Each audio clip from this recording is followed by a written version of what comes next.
Dona Caixa. Bom dia. Nosso grupo é composto pela Bianca, pela Bruna, pela Miriam, por mim, Stephanie, Nora e pela Carmona, e nós vamos falar um pouquinho sobre a doença de Addison.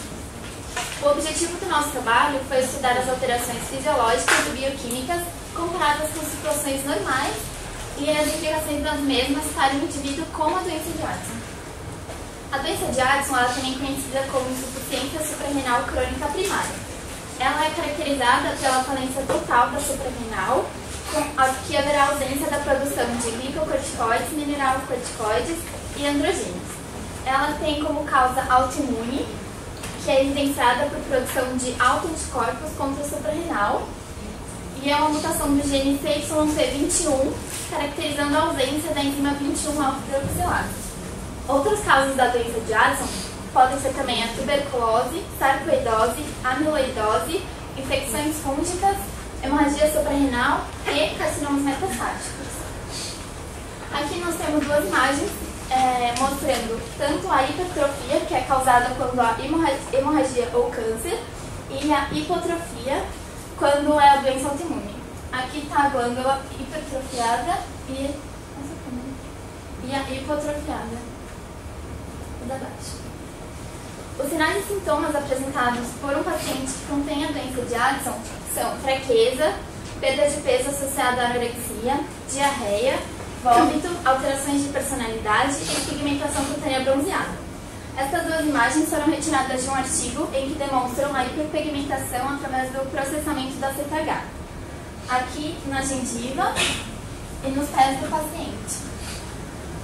Bom, primeiramente, antes de falar das alterações fisiológicas, é importante ressaltar o funcionamento normal do eixo. O eixo ele é controlado basicamente por eventos estressantes que podem ser de natureza psicológica, que é o estresse do dia a dia. Pode ser causado por estresse fisiológico, como uma situação de hipoglicemia, que é um evento estressante para o corpo, ou então em situações de exercício físico também. Esse eixo vai ser controlado. Então, primeiramente, no hipotálamo será produzido o CRH, que é o hormônio liberador de corticotrofina, que por sua vez vai atuar lá na adeniposse produzindo o ACTH, que é o hormônio adenocorticotrófico. Esse hormônio ele vai atuar lá no córtex da suprarrenal, onde será produzido mineralocorticoides, que vão atuar no metabolismo hidrossalino do corpo, e também glicocorticoides, que vão estar associados ao metabolismo, ações no metabolismo intermediário e também modulações no sistema imune, que vai ser explicado nos próximos slides. Aqui não tá esquematizado porque não é o foco, porém também é produzido andrógenos, e a concentração desses hormônios controlam o próprio eixo, ou seja, se eu tenho uma alta concentração desses hormônios, através de um feedback negativo, ele vai inibir o próprio eixo. Bom, aqui tem a biossíntese desses hormônios. Como sabemos, hormônios esteroidais são produzidos a partir do colesterol. E uma característica é que esses hormônios mantêm o núcleo esteroidal, e o que vai mudando são algumas funções. Como observado no primeiro slide, a doença, por ser autoimune, ela vai atuar, esses autoanticorpos vão atuar contra a 17-alfa-hidroxilase, que é o que é menos comum, e também vai atuar contra a 21-hidroxilase, que são os casos mais relatados na literatura.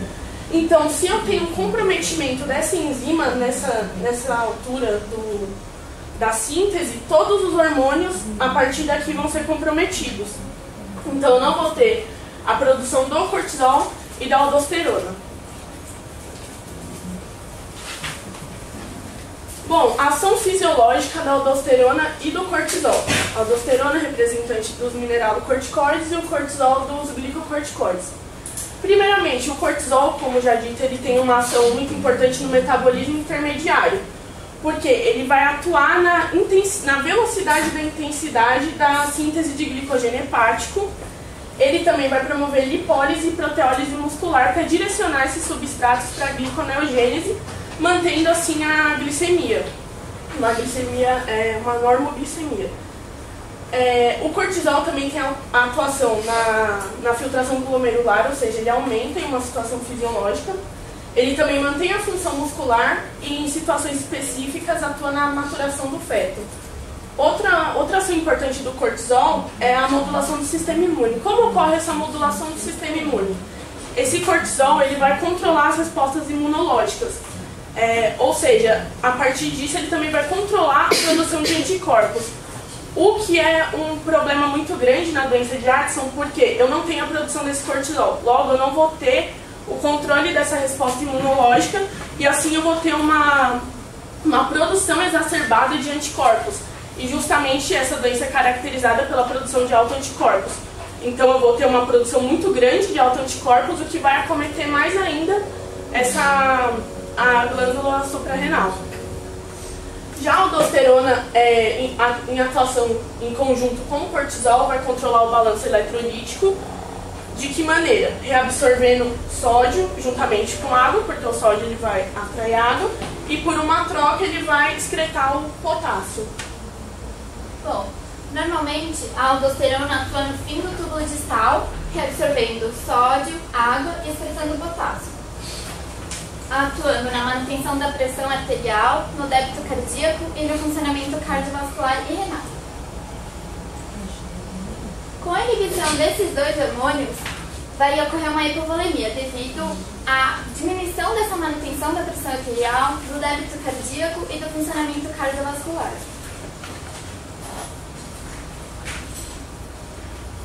Com a baixa excreção de potássio, o funcionamento cardiovascular e renal ele vai ser comprometido, causando uma hipercalemia, que é diminuir o potencial de repouso de membrana das células, principalmente as cardíacas.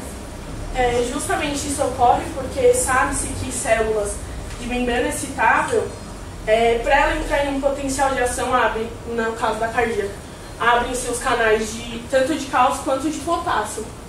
E com essa situação de hipercalemia, eu vou ter esse potencial de ação constante. Então eu vou comprometer o potencial de repouso, porque eu tenho muito potássio no sangue. Havendo a inibição da aldosterona e do cortisol, causando a volemia, essa volemia resultará numa hipotensão, posteriormente a uma hipóxia tecidual, resultando na acidose metabólica. Essa acidose metabólica acontece porque o transporte entre o oxigênio e o gás carbônico não ocorre devidamente. E o gás carbônico ele vai ficar armazenado, sendo que essa acidose metabólica ocorre porque o principal transporte do gás carbônico é feito na forma de ácido carbônico.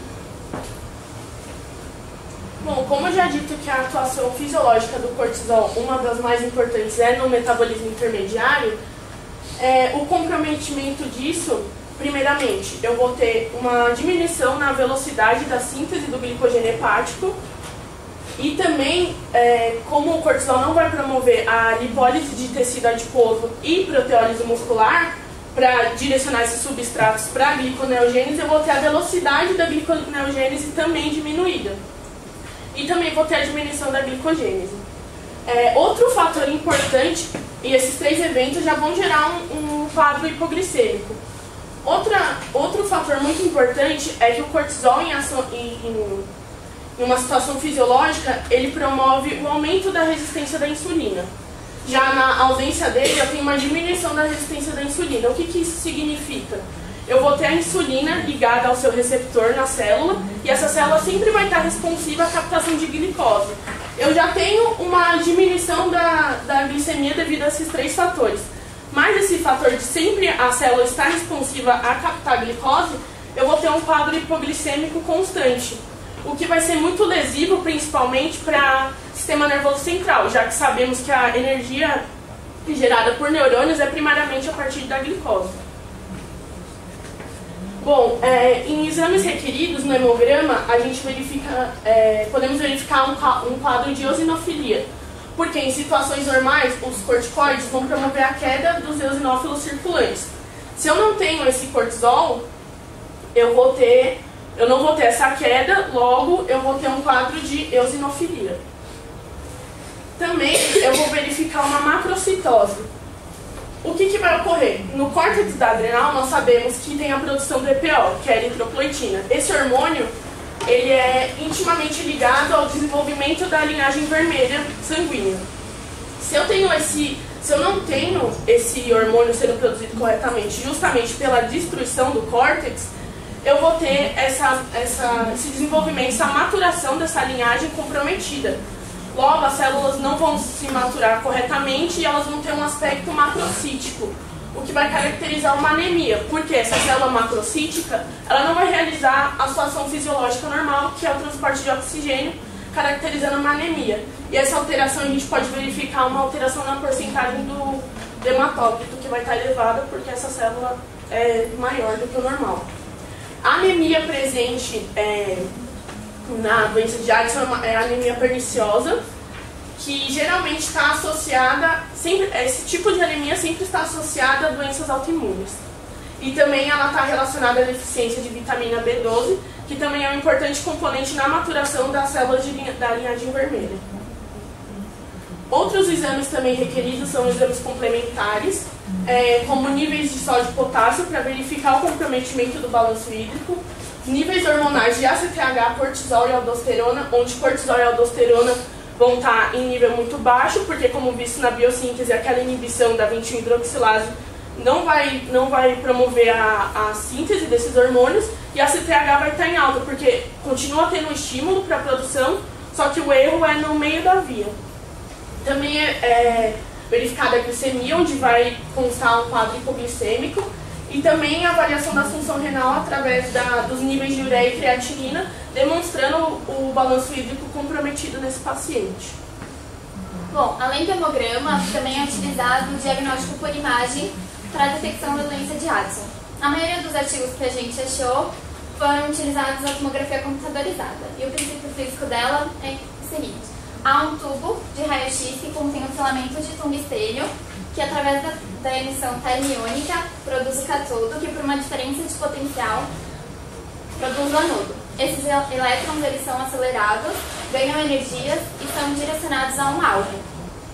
Quando eles chegam nesse alvo, eles são bruscamente frenados, onde ocorre energia de frenagem e haverá um desvio desses elétrons. Se esse desvio não ocorrer na última camada, um elétron é desviado para que essa lacuna seja preenchida, caracterizando o raio-x. O tubo de raio-x emite esse raio-x, passa pelos tecidos do paciente e, através do detector, são detectados e passados para o computador para uma melhor avaliação. Aqui é o protocolo utilizado no exame. O paciente a aquisição do exame é helicoidal, o posicionamento é supino, a angulação do Gantry é 0, a espessura de corte são 3 mm, o feed são 5 mm, o intervalo de reconstrução é de 2 mm, usa contraste oral e venoso. Há um delay na imagem de 50 segundos para a fase portal e de 15 minutos na fase tardia. A velocidade da injeção é de 3 ml por segundo. A documentação é feita em um filme com contraste e um filme sem contraste, dando um total de 2 filmes utilizados na aquisição dessa imagem. Aqui temos a hipertrofia, desculpa. Aqui não dá para chegar direito porque a glândula está bem pequena, caracterizando a hipotrofia. E aqui é uma glândula normal.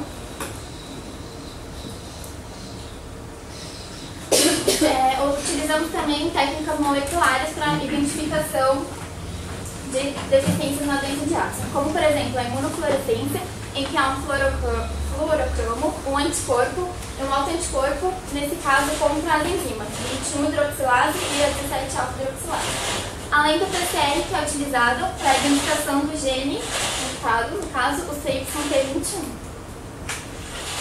Bom, o tratamento basicamente vai ser a utilização de medicamentos, porque esse paciente ele não vai ter a produção desses hormônios, logo esses hormônios vão ter que ser ministrados.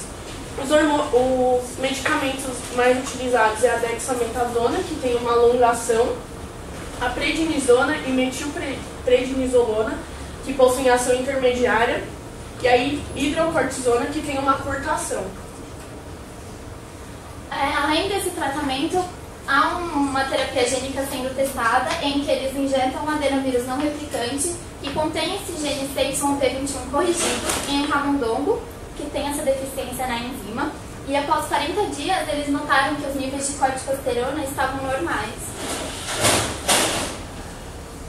A conclusão do nosso trabalho foi que o estudo da fisiologia normal é extremamente necessário para poder identificar os casos de doença, como por exemplo a de Addison, possibilitando assim ao profissional determinar que exames devem ser requeridos para a identificação da mesma, sabendo sobre outras doenças e outras hipóteses diagnósticas, já que o mesmo possui conhecimento de diferenciar valores normais de alterados, possibilitando assim que o paciente seja encaminhado por um tratamento e tenha uma qualidade de vida melhor.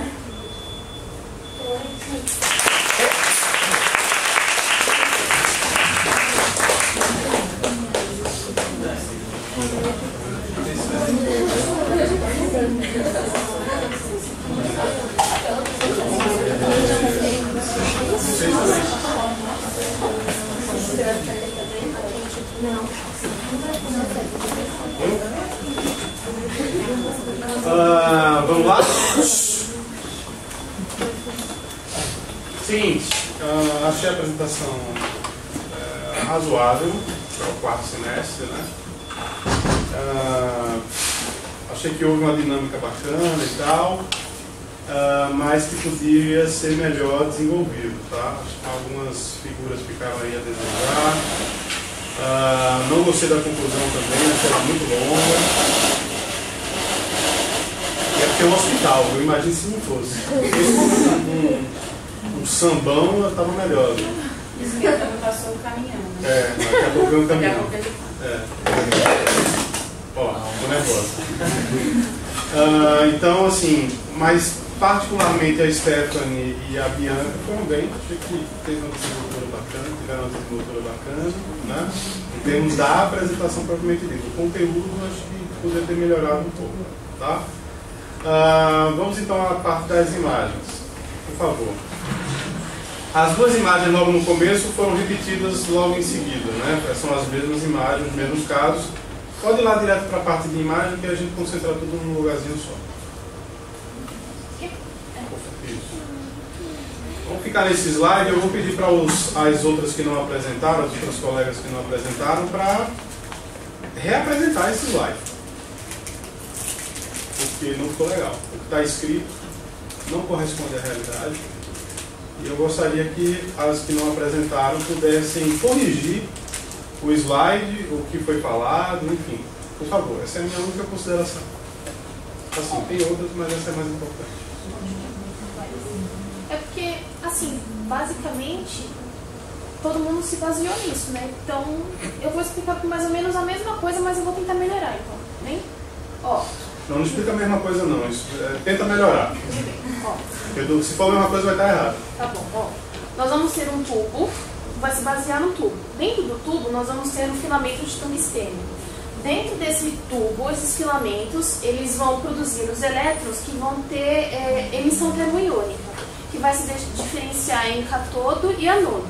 Esses elétrons, eles vão ser acelerados e vão formar uma energia, que vai ser o raio-x, que vai ser direcionado, no caso o paciente, que vai atravessar os tecidos desse paciente. O detector vai pegar justamente a última camada que não, depois da freagem, não, oh meu Deus, o detector essa camada direcionando, tá, desculpa. Os elétrons depois da frenagem, eles vão se dispersar. Esse detector vai pegar justamente o elétron que não se dispersou e cada elétron bonitinho vai formar uma lacuna que vai gerar a imagem. Não? Negativo. William, Stephanie, querem ajudar a colega? Foi mais do mesmo, né? Negativo, né? Então, assim, Depois vocês revejam aí o conceito, porque definitivamente não é isso. Essa não é a forma de produzir raio-x, não é a forma de produzir imagem de tomografia computadorizada. Pode descartar esse slide da apresentação. Pode passar para o próximo. Se vocês lá atrás falaram que o paciente com Addison tem, digamos assim, uma alteração, que possui alterações renais, me justifica então fazer a fase contrastada para esse tipo de paciente. Por que eu vou injetar contraste para avaliar suprarrenal em paciente com suspeita de doença de Addison, cujas dosagens de ureia e creatinina não estão compatíveis com a dosagem normal? Ou ainda, estão limítrofes? Então, eu acredito que justamente a endovenosa é porque o sangue ele vai ser filtrado pelo rim e esse contraste vai ser captado pela tomografia. Agora, o oral não deve ser o contraste abdominal? Então, questão do endovenoso, né? O oral, para a função renal, não vai ter repercussão nenhuma. Até poderia fazer, né? Não é o protocolo, mas poderia fazer, né? Agora, qual é como a gente poderia fazer qual é a justificativa, na verdade, qual é o risco-benefício que justifica injetar contraste no paciente com Addison, com função renal comprometida ou em vias de, você não tem o clearance de creatinina, por exemplo, para poder tomar a decisão, né? E qual a justificativa? Então, porque não é a avaliação renal que a gente está buscando, a gente está buscando a visualização da glândula em si. Então, por isso que a gente não vai buscar a alteração nos rins, e sim para a visualização da glândula. Mas o contraste vai ser todo excretado pelos rins, então, mesmo que eu não queira, não precise estudá-lo, ele vai ser dependendo da função. Senão vai ficar lá dentro. Senão vai ficar circulando pelo corpo, o paciente pode ter um choque anafilático, e aí, como é que fica? Ou ainda, eu posso piorar a condição renal desse paciente. Entendeu? Então, assim, acho que vocês precisam rever os conceitos de tomografia computadorizada, porque está difícil. Na verdade, primeiro, você precisa saber qual é o motivo pelo qual o paciente vai fazer o estudo. Se for os dois casos que vocês apresentaram, um deles é a hipertrofia bilateral da glândula suprarrenal. Se for hipertrofia, a gente precisa, na verdade, fazer uma fase prévia, sem contraste oral e sem endovenoso, para medir a densidade da suprarrenal. A gente fez isso aqui em aula prática, inclusive. Né? Porque se a densidade for negativa, significa que é, na verdade, não tumor, e sim uma neoplasia benigna, que é o adenoma. Certo? Que pode resultar no Addison. A gente injeta contraste quando existe a suspeita de um carcinoma. Ou ainda, o paciente tem um neoprimário e existe a suspeita de metástase na suprarrenal. Ou ainda, se houver hemorragia, se a gente está diante de um feocromocitoma.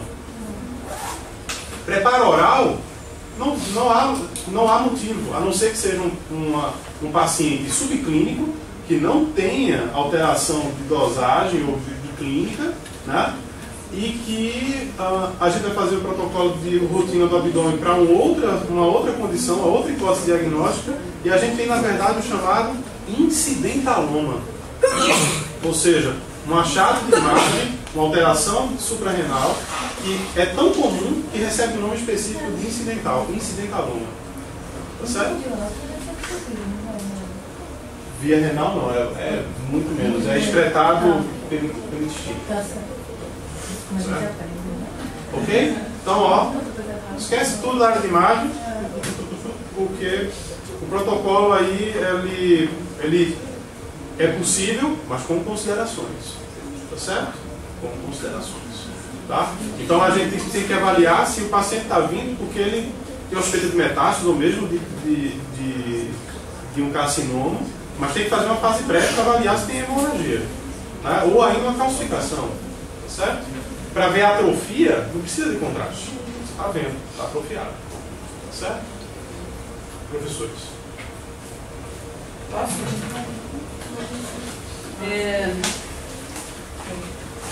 Concordo com o Homero, poderia ter sido um pouquinho mais um pouquinho melhor que o quarto semestre, tá?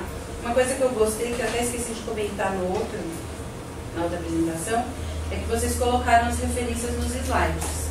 Isso é recomendável, fortemente recomendável que aconteça, que se a pessoa que está assistindo achar a informação interessante, ela pode ir direto na fonte. Mesmo que vocês mostrem o slide no final, a pessoa não vai saber qual é aquela, né, que ela gostou. Então, sempre colocar referência no slide.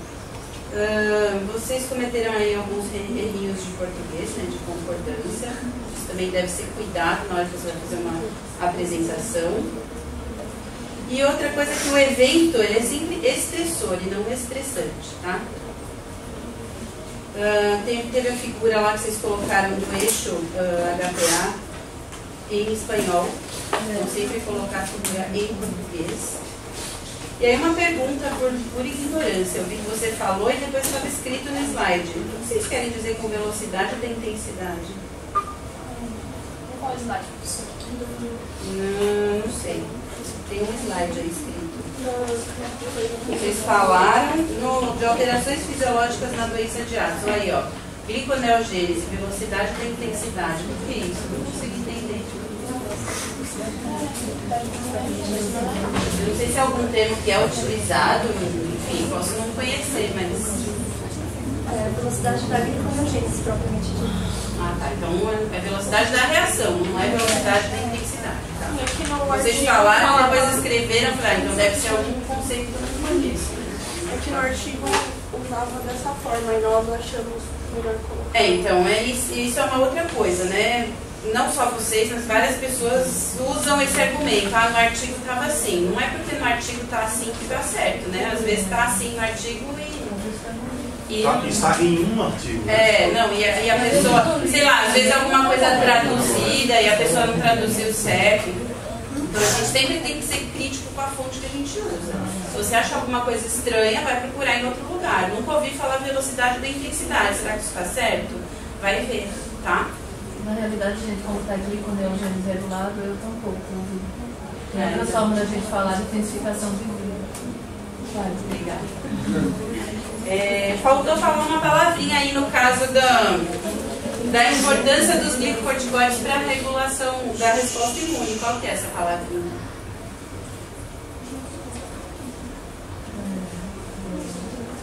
O que o glicocorticoide pode fazer num caso desse? Em relação com o sistema imune, ele controla a quantidade a intensidade da resposta imune, isso? Ele permite mais a secreção dessa resposta. Por quê? Ele deixa de fazer o quê?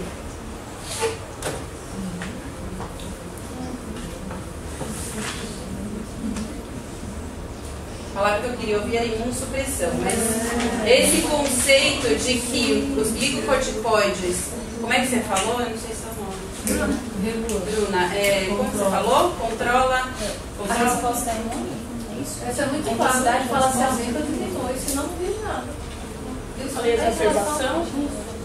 Não, é que na verdade a gente tende a pensar que o glicocorticoide faz só imunossupressão, mas isso não é verdade. Os glicocorticoides eles têm liberação circadiana, então tem momentos em que ele aumenta a resposta imune e tem momentos em que ele diminui, tá? E só a falta do cortisol é responsável pela grande produção de anticorpos no caso da doença autoimune? Não, o componente genético também é determinante. Genético não, mas em relação à função do sistema imune em si, numa doença autoimune, o que desencadeia uma doença autoimune? Por que ela acontece? É a ligação do autoanticorpo com o receptor. Tá, mas por que tem o autoanticorpo? O que acontece com relação à resposta imune, não com mutação?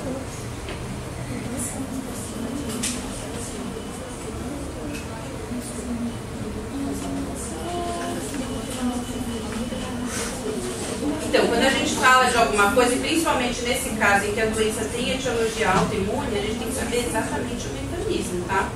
Tem que saber perfeitamente. E aí, lá na parte de técnicas moleculares, eu tenho duas perguntas para fazer. Eu não entendi direito como que vocês entendem que se fazem no fluorescência. O que você está detectando nessa situação? A presença de autoanticorpos. A presença do autoanticorpo. Então vocês acham que esse desenho aí está certo? O que está representado com a bolinha verde? Aqui é o fluoro. Não, mas o que está ligado nele, o que é? É um anticorpo. Que está detectando o quê? Um outro anticorpo. Então teria que estar representado com o anticorpo aí, tá? É um anticorpo reconhecendo o anticorpo que está ligado num substrato na placa, tá? Ou no próprio tecido. E essa PCR que vocês fizeram é PCR normal? Isso, a PCR, é uma normal porque ela vai, a base da PCR é a amplificação da cadeia de DNA. Então, a partir das amplificações que foram feitas, ela vai buscar um gene específico, né, que é a mutação da CYP21. Então, a partir dos vários ciclos, né, da PCR, se a mutação estiver no meio do gene, você vai conseguir detectar? Com a utilização de primers,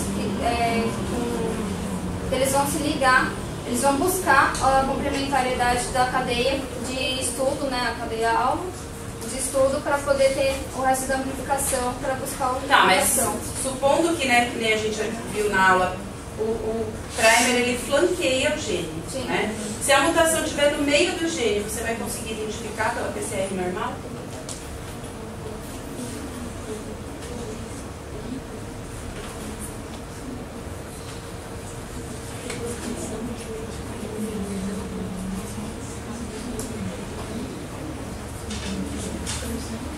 Como que vocês poderiam ver se existe ou não uma mutação fazendo uma PCR normal?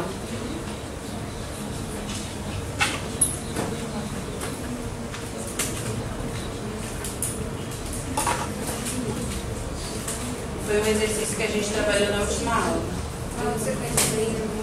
Ou você sequencia para poder ver a mutação, ou você usa um par de primer interno. Além de usar o externo, você usa o interno, e aí nesse caso é uma nested PCR, não é um PCR normal. Ou você desenha o primer para a região que tem a mutação. Se amplificar, é porque está mutado. Tá? Então esses detalhes, quando você fala de PCR, ele tem que ser descrito. Eu falei para vocês na hora que eu orientei, né? Só destacar, se for uma PCR diferente da convencional, falar qual é a diferença. Não precisa explicar a reação em si, mas falar qual é a diferença, tá? E no outro slide lá do tratamento da terapia gênica, aonde que é injetado esse gene, esse vírus?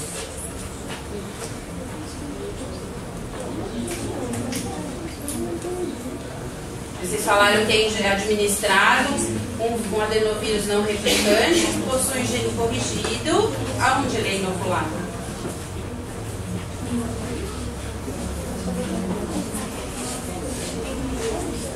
Sempre que a gente vai falar de um artigo, também a metodologia tem que ser bem explicadinha, tá? Aonde que ele é inoculado e, de preferência, quando vocês forem fazer a apresentação, colocar figuras do artigo. Então, vocês mostraram lá níveis normais de corticosterona. Provavelmente tem um gráfico mostrando isso. Tá? Coloca, é visual. Tá? Eu também não gostei da conclusão, achei que ficou muito comprida. Se você tiver que guardar a ideia final do trabalho, ela tem que ser uma frase só, de preferência, no máximo 2. E... põe lá pra mim, por favor. Esse possibilitando é a continuação da primeira frase, né? Pode separar. Não, além disso, né, a gente está destacando isso, mas ela tinha que estar em cima, tá? Então tomar esse tipo de cuidado, falar corretamente, escrever corretamente, porque isso pega muito mal na hora de uma apresentação. Tá?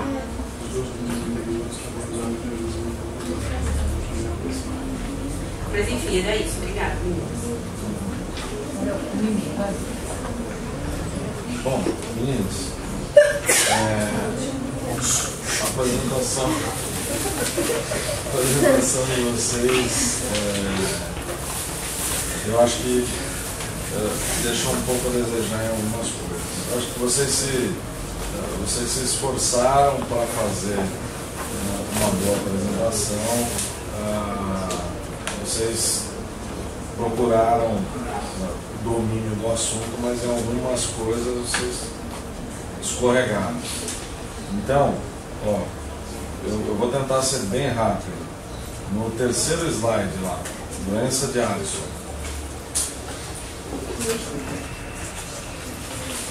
Eu estou achando que vocês têm um professor de patologia muito ruim, porque está com etiologia autoimune. E etiologia